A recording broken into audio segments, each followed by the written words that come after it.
The Legend of Jigong, Chapter 16. And on the surface, the source material reads like a deeply unorthodox, almost chaotic comedy about a mad monk selling dog meat in a sacred temple. It really does. It sounds completely absurd. It does, but if you look closer, how this centuries-old text is actually a brilliant masterclass in dismantling performative authority. Oh, absolutely. We're going to explore the profound difference between performative piety, putting on a superficial show of competence, and genuine, undeniable authenticity. It is a remarkable narrative. Yeah. And for some context for you listening, Jigong is a historically rooted but heavily mythologized figure in Chinese folklore. Very famous for wildly subverting traditional monastic codes. And our excerpt drops us directly into a moment of institutional crisis at the renowned Lingyan Temple. Yeah, a total crisis. The temple superintendent, a man named Guang Liang, is in a state of sheer panic. Yeah. Wealthy patrons, essentially major prospective donors, are arriving at the gates. And when you say panic, it is a full-blown corporate meltdown. Oh, completely. Guang Liang's response to this impending visit is to force all the resident monks into their formal attire. He makes them don the pianshon. Right, those very formal monastic robes. Yeah, and he commands them to grab their dharma instruments. He basically marches them down to the mountain gate to put on this highly polished, musical, solemn performance to welcome these VIPs. Which is just, it's entirely artificial. It feels exactly like the modern equivalent of forcing a scrappy tech startup to suddenly wear three-piece suits because, venture capitalists are touring the office. That artificiality is precisely what the text wants us to examine. A dharma instrument, by the way, refers to ritual tools used in Buddhist ceremonies. Like the wooden fish, bells, drums. Exactly. They are meant to aid in sincere meditation and chanting. Using them as a welcoming parade for rich donors is a complete corruption of their purpose. Yeah. And the wealthy visitors, particularly two prominent gentry, referred to as you and I, they immediately recognize this corruption. Their reaction is brutal. They do not hold back at all. Not even a little. They look at this grand, perfectly orchestrated display of monastic discipline, and they are completely repulsed. They literally call the performance deluding the masses with demonic words. Wow. Yeah, they accuse the monks of putting on a theatrical act, essentially faking their holiness just to secure a donation. What's fascinating here is how these powerful patrons are actively rejecting the superficial trappings of religion. Right. You might expect wealthy donors to demand deference and formality, but they see right through it. They are surrounded by people who pander to them every day because of their wealth. They get that all the time. Exactly. What they are actually searching for is authenticity. In fact, they are so offended by Guang Liang's artificial welcome that they threaten to take their massive charitable donations to another temple entirely. They claim the karmic affinity is wrong. Yes.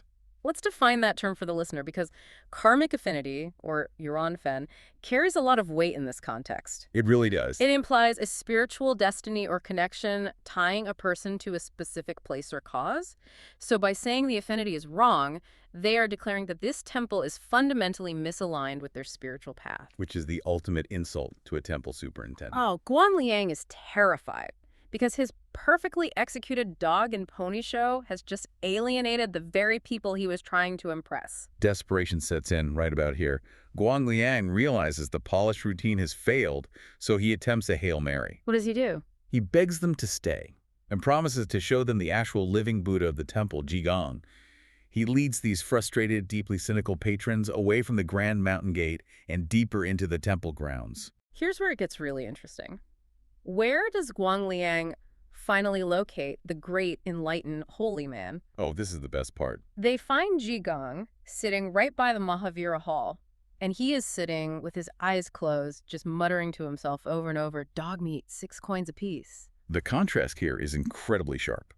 The Mahavira Hall is the main, most sacred hall of a Buddhist temple. The absolute center. Yes, usually enshrining the principal Buddha statues. It is a place of absolute reverence.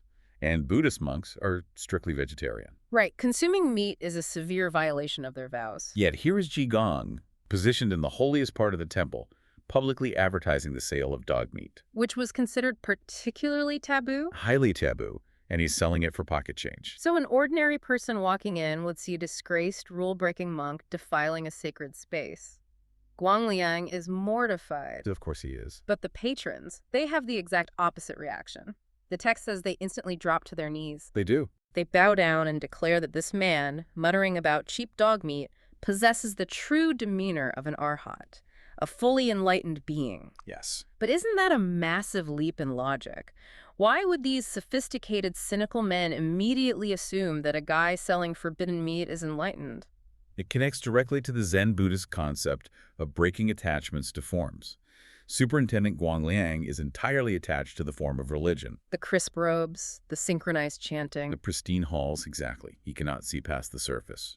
The patrons, however, recognize that true spiritual liberation doesn't look like a perfectly manicured statue. Right. A true arhat, someone who has attained profound nirvana and transcended worldly desires, is no longer bound by societal rules or performative dignity. They're beyond it. The patrons see Jigong's flagrant disregard for the rules not as madness, but as ultimate spiritual freedom. Which leaves Guangliang internally screaming. I mean, he did everything by the book and got called a fraud. Jigong breaks every rule in the sacred hall and gets worshipped. The irony is just fantastic. The superintendent is so embarrassed that he actually tries to intervene. He scolds Jigong for ignoring the guests and acting clueless, but the patrons immediately jump to Jigong's defense. They actually reprimand Guangling. They do. They demand to know how he dares to speak to the living Buddha that way, and they basically scare the superintendent into silence. This clears the stage for the true philosophical confrontation of the chapter. The main event. Right.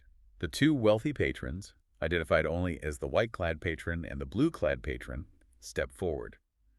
They respectfully state their purpose. Yeah. They haven't come to just give away money. They want something real. They have traveled specifically to ask Jigong about Zen pronounced Chan in Chinese, and specifically about Zen philosophy or Zen mechanisms, which is Chan-ji. Okay, let's unpack this. Because Jigong's immediate response to this profound philosophical inquiry is essentially a 12th century troll.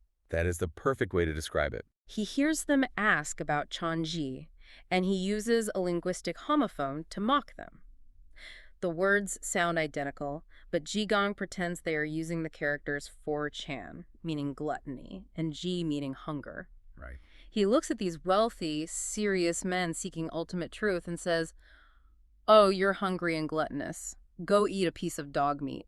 It is a brilliant psychological test. He is deliberately misunderstanding their sophisticated vocabulary to see how attached they are to their own intellectual self-importance. Will they get offended? Will they storm off because the mad monk insulted their vocabulary? Exactly. But they hold their ground. They don't take the bait.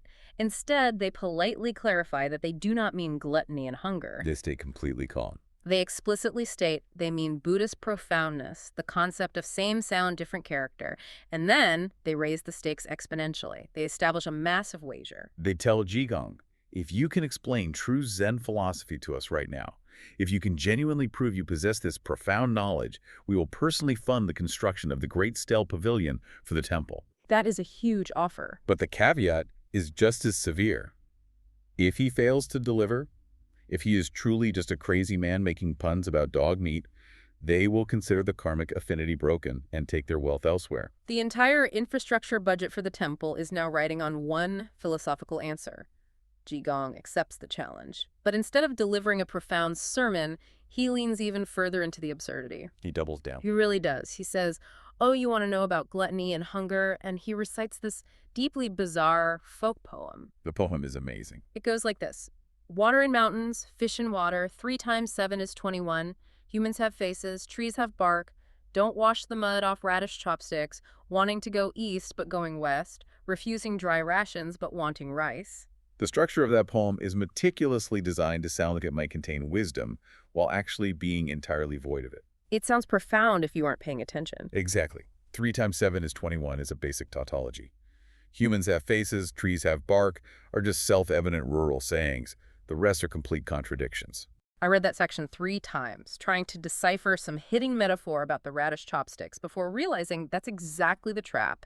It's deliberate gibberish. It's totally meaningless. But the question is, how do the patrons know it's not some deep, impenetrable Zen metaphor?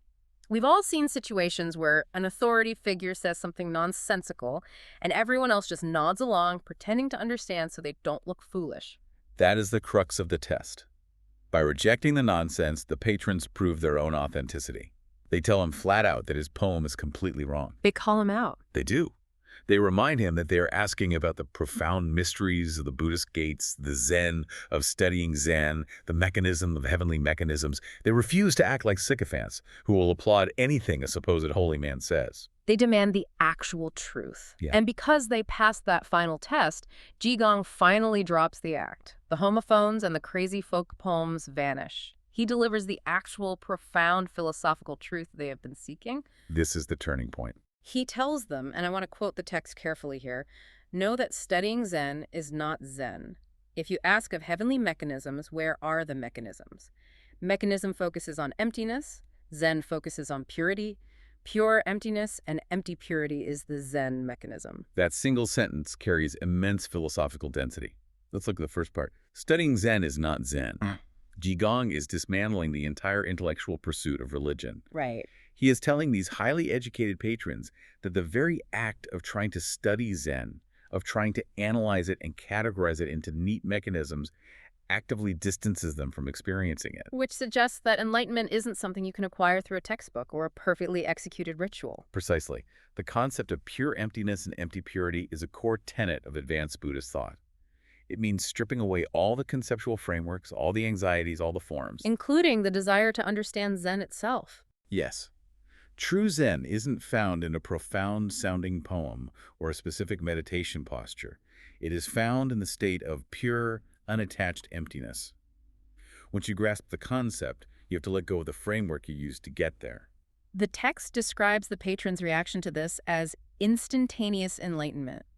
Upon hearing that sentence, they describe the feeling as if a thatched block had suddenly been opened up in their minds. A sudden clearing of the path. All the intellectual confusion is gone, replaced by absolute clarity. They actually clap their hands and laugh aloud. It's this moment of pure, joyful realization. This intellectual and spiritual breakthrough immediately translates into a massive financial breakthrough.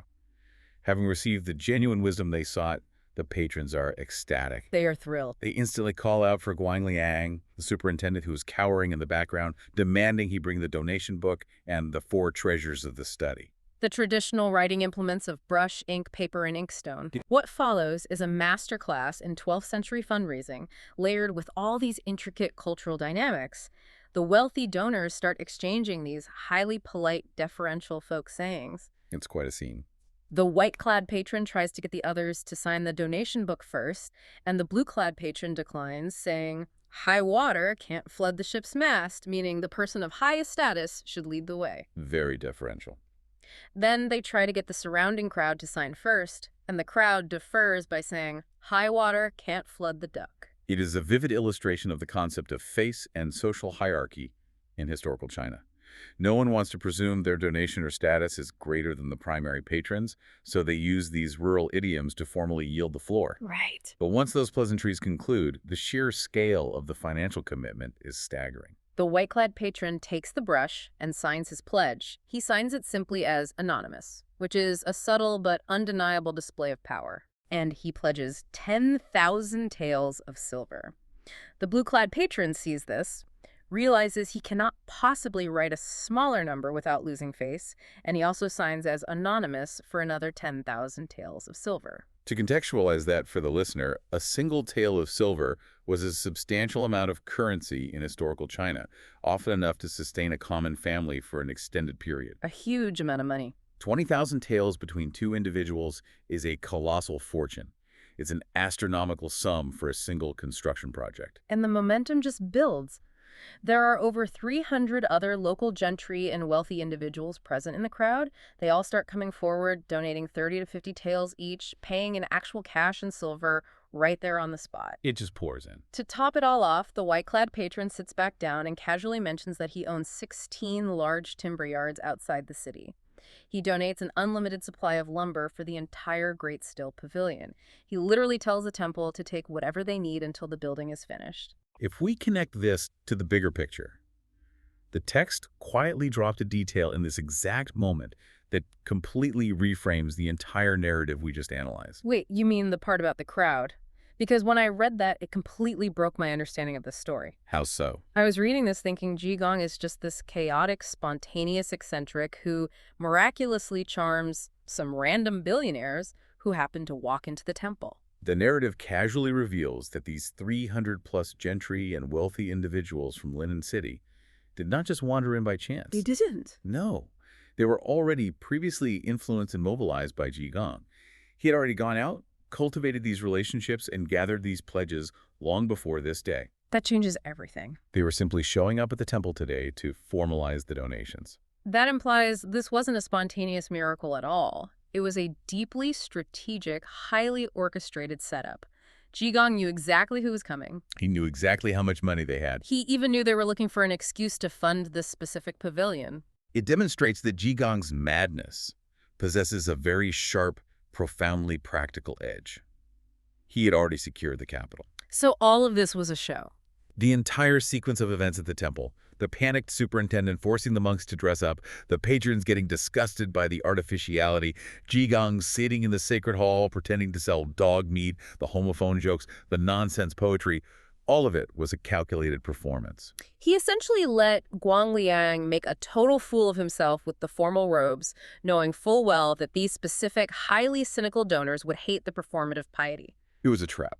He set up an elaborate sting operation. He used the situation to humiliate the superficial leadership of his own temple, to prove a massive philosophical point to his donors about authentic spirituality, and to secure the temple's financial future all at the exact same time. It is a breathtaking maneuver, and it executes flawlessly. It really does. Guangliang, who started the day in a sheer panic over optics, looks at the ledgers and confirms they have richly enough money to complete the project, far more than they actually need. And what does Jigong do? With his objective achieved, Jigong doesn't stay to bask in the admiration or rub it in Guangliang's face. True to his detached nature, he just scoops up his dog meat, leaves the temple grounds, and goes to stay at the private homes of his wealthy patrons. He secures massive funding, drops a philosophical bombshell, and then just grabs his snacks and heads out. That's Jigong. The aftermath at the temple is incredibly smooth. With unlimited funds and lumber, the project kicks off immediately. They hire the masons and the carpenters. The text notes how seamlessly they lay the foundations, set the stone pillars, place the beams. The brickwork and the plastering are all finished without a single hitch. Everything is perfect. They just need to apply the paint and the decorative color work. However, classic serialized literature rarely allows peace to linger for long. Never does. The scene shifts. We start at the sprawling estate of Prime Minister Qin. His magnificent garden had this structure called the Getianlu. And this wasn't just a little gazebo. The text specifies it was a 25-room pavilion. Which is massive. Huge. You have to imagine this sprawling, interconnected complex of halls and corridors. Yeah. But recently, it burned to the ground. So to rebuild a 25-room pavilion, you need an industrial quantity of large structural timber. And sourcing that volume of high-grade wood is a major undertaking, even for someone with the immense resources of a prime minister. The text details that his stewards go out to scour the local markets. They visit over 10 different commercial timber yards. Right, over 10. But they hit a complete supply drought. Every single yard owner tells them the same thing. They have already donated all their available large timber to the Lingyan Temple. Because the monks at Lingyan Temple are in the middle of building their own massive structure, which is the Grand Steel Pavilion. Yeah, and to understand the scale here, you have to know what a stele actually is. Right, it's a massive, towering stone slab, usually intricately carved and inscribed with important imperial edicts or sacred religious texts. And because of the immense physical weight of that stone and the cultural reverence for it, the pavilion built to house it cannot be flimsy. It requires the thickest, most durable timber you can find to support the vast roof that protects the stone. Which means the exact materials the Prime Minister desperately needs are currently just sitting in the courtyard of the Lingyan Temple. Sits he right there. So this brings the logistical problem back to the Prime Minister. And he issues an order to 4 of his stewards, Qinan, Qinshun, Qinji, and Qinming, that is actually quite surprising in its restraint. It really is. He tells them to go to the temple and simply borrow the wood. He even gives them a timeline, promising to return the materials the following year when his official imperial timber shipments arrive. And what's crucial here is the specific warning he gives them. He explicitly states, borrowing is a favor, not borrowing is their right. He specifically commands them not to use their power and status to bully the monks. Right, which sets up a classic principal-agent conflict. The prime minister is demonstrating a clear awareness of his own formidable reputation. He knows an unannounced visit from his staff could easily be interpreted as a mandate rather than a polite request. By stating that the monks have the right to refuse, he's mandating a diplomatic transaction. But the moment these four stewards leave his presence, that diplomatic intent completely vanishes. Oh, instantly. Qin Shun, one of the stewards, immediately starts complaining, calling this a black errand. Yeah, and that term, black errand, carries a lot of sociological weight in historical bureaucracies. Lower and mid-level officials often relied on the informal economy of bribes and skimming to enrich themselves. Exactly, the squeeze. So an assignment with no clear opportunity for graft was considered a black or empty errand. Qin Shun is looking at this straightforward pickup and is just deeply frustrated that he can't weaponize it for profit. But then Xinan, who clearly fancies himself the strategist of the group, steps in. He basically calls Qin Shun foolish and immediately outlines this brilliant, utterly corrupt master plan where they can each walk away with 2,000 pieces of silver. What's fascinating here is the sheer architecture of Qin An's extortion plot. It is a carefully layered four-step scam. Okay, let's deconstruct this scam for everyone listening because it perfectly illustrates the dark art of the middleman grift. Step 1. Completely abandon the prime minister's order to ask for a loan. Instead, they decide to arrive at the temple, lie, and fabricate a crisis. They will claim the prime minister has issued a direct mandate to forcibly tear down the newly built Grand Stole Pavilion to use the materials for his own garden. Which introduces an immediate existential threat to the monks. Right. Which leads directly to step 2. By introducing this overwhelming threat, they force the monks into a state of panic. Xinan calculates that the terrified monks will naturally try to buy their way out of the demolition.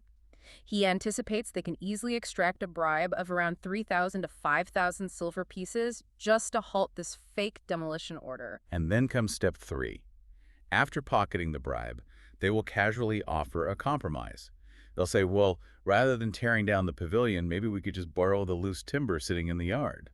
And the monks, suffering from the extreme emotional whiplash of thinking their sacred pavilion was doomed, will feel an overwhelming sense of relief and just gladly agree to the loan. And step 4, they return to the prime minister. Yeah. But they lied to him too. Exactly. They plan to claim the monks refused the loan and demanded to sell the wood instead.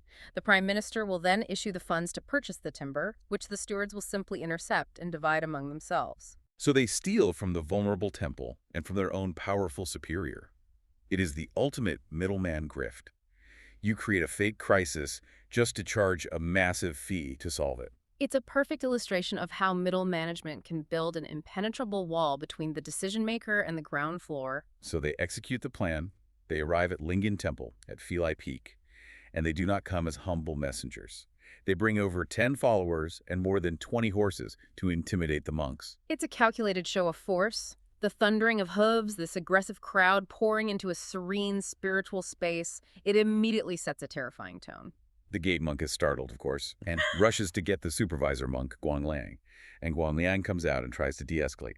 He offers them tea, trying to treat this as just a normal, polite visit from government officials. But Qian ignores the tea and drops the hammer. He delivers the fake, terrifying ultimatum. The prime minister has ordered the Grand Stole Pavilion torn down immediately. And Guangliang is just devastated. He launches into this desperate plea. Because this building isn't just wood and stone to them. Right. He explains the immense collective effort behind it. It was built through the donations of local officials, respected elders, pious men and women. It is the physical manifestation of the community's shared faith. He begs the stewards to have mercy and put in a good word with the prime minister. Which is exactly what Qinan wants. The trap is perfectly set. This is the precise moment where Qinan is supposed to hesitate, pretend he's reluctant to disobey his master, and slowly guide this desperate monk into offering that massive bribe. Here's where it gets really interesting. That's so good. Before Qinan can even start the extortion part of his plan, Qin Shun, the guy who was complaining earlier, just blurts out, "The prime minister's order is like an imperial decree. Who dares disobey?" Just unbelievable incompetence. The text actually notes that Qin An furiously glares at Qin Shun in that moment. Because Qin Shun's sheer foolishness just ruined the entire corrupt plan in 3 seconds. Yeah. But why? Why does that specific phrasing ruin it? Okay, so a successful extortion relies completely on the illusion of flexibility. You have to convince the victim that the impending disaster is severe, but also that you have the power to stop it if the price is right. Right. By equating the prime minister's order to an imperial decree, Qinshin removed all flexibility. In this historical context, an imperial decree is the absolute, unquestionable word of the emperor. Defying it or altering it is a capital offense. So he accidentally played his role way too well. He completely closed the door on any negotiation. Exactly. The monks now believe it's a fixed, unchangeable law, meaning there is absolutely no room for a bribe. Qinshin slammed the door shut, and Shinan is trapped by the lie. He can't exactly interject and say, well, actually, a few thousand pieces of silver might bend an imperial decree. That would instantly expose the whole thing as a shakedown. Exactly. They are forced to commit to this rigid, uncompromising lie they've constructed. So Guangliang is panicking. He thinks this is an absolute decree, so he rushes back to tell the old abbot, Yuan Kong. And the abbot's reaction is just classic bureaucratic buck passing. He completely washes his hands of it. Right. He basically says, I'm too old for this. And he points out that the pavilion was originally initiated by Dao Ji. So the abbot tells Guangliang, you go find Dao Ji and let him deal with it. It's a staggering level of institutional detachment. The abbot just abandons his subordinates to face this crisis alone. So Guangliang goes back to the gate, but things have already escalated out of control. With the negotiation ruined, the steward's subordinates drop the act and move to brute force. They are literally threatening the artisans. The working-class laborers, the masons, the carpenters, the painters, the earth workers. Right, and they threaten them with being sent to the Quintang County magistrate for punishment if they don't tear down their own work immediately. Which is a terrifying prospect. Being handed over to the magistrate means imprisonment, torture, or financial ruin. These workers don't have the social standing to debate the legality of the order. So, terrified of the prime minister's supposed power, the workers immediately begin dismantling the pavilion. Pickaxes start flying. Dust rises everywhere. And this beloved pavilion, built with so much community sacrifice, is instantly destroyed. It's a tragic scene. The sheer speed of the demolition is devastating. And the irony is, it's all predicated on a lie. The prime minister never ordered it. The monument is erased from existence simply because a mid-level bureaucratic grift went sideways. And the perpetrators were too incompetent to walk it back. So Guangliang is watching this heartbreak, completely helpless. But he has one comforting thought in that moment. He thinks to himself, well, at least the crazy monk Dao Ji isn't here, because he would definitely start a massive disaster. And that is classic dramatic irony. By having him express relief over Dao Ji's absence, the narrative guarantees he is about to show up. Exactly as Guangliang thinks this, Dao Ji appears, and the collision course is set. He is staggering toward the mountain gate, completely unsteady on his feet, but he is absolutely furious. He is visibly preparing to physically attack the four stewards. He is a human embodiment of pure chaos accelerating toward a rigidly structured, corrupt wall. And that's the cliffhanger. A sudden shift from bureaucratic maneuvering to the promise of sheer physical violence.